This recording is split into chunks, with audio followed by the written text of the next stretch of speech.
নমস্কাৰ আপোনালোকে চাবলৈ আৰম্ভ কৰিছে নিউজ নাও আৰু মই অনুপম বৰা। দেশৰ যুদ্ধকালীন পৰিস্থিতিৰ বাবে যোৰহাটৰ পুৰণি মাটি চাহ বাগিচাৰ খেলপথাৰত আয়োজন কৰাৰ বসন্ত উৎসৱ স্থগিত। নিউজ নাওৰ এক বিশেষ প্ৰতিবেদন।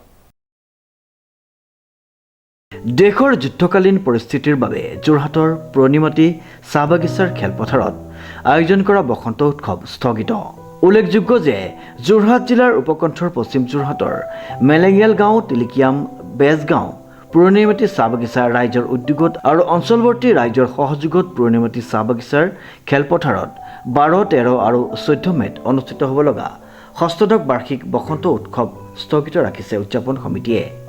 নমস্কাৰ, আমি আজি 16 বছৰে ভৰি দিয়া বসন্ত উৎসৱ মেলেঙিয়াল, বেজগাঁও পুৰণিমাটি চাহ বাগিচাৰ সমূহ ৰাইজে আয়োজন কৰা মহা উলাহেৰে এই অনুষ্ঠানভাগক আজি আমি দেশৰ পৰিস্থিতি, ভাৰতীয় সৈন্যসকলৰ মনোবল বৃদ্ধিৰ অৰ্থে লগতে অসমৰ মুখ্যমন্ত্ৰীৰ আহ্বানৰ প্ৰতি শ্ৰদ্ধা জনাই আমি এই বসন্ত উৎসৱভাগ অহা ইংৰাজী 12, 13, 14, 28, 29, 30 বহাগত হ'বলগীয়া অনুষ্ঠানভাগ আমি এই বছৰলৈ স্থগিত ৰাখিছোঁ।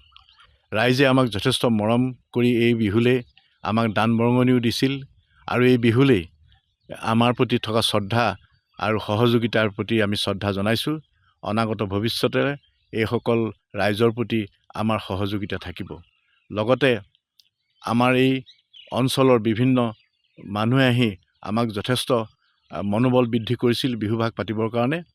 আমি এই কৃষি প্ৰধান এই অঞ্চলটোত আজি 16টা বছৰ পাৰ হৈ যোৱাৰ পিছতো আমাৰ এই মুহূৰ্তত দেশৰ পৰিস্থিতি, ভাৰতীয় সৈন্যসকলৰ মনোবল বৃদ্ধিৰ অৰ্থে লগতে আমাৰ অসমৰ মুখ্যমন্ত্ৰীৰ প্ৰবল আহ্বানৰ প্ৰতি সন্মান জনাইছোঁ যাতে এই বছৰটো আমি বসন্ত উৎসৱভাগ স্থগিত ৰাখিছোঁ।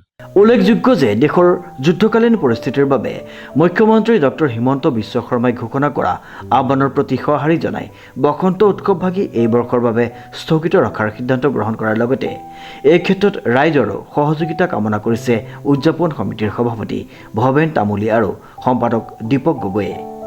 প্ৰশান্ত গায়নৰ ৰিপৰ্ট, নিউজ নাও।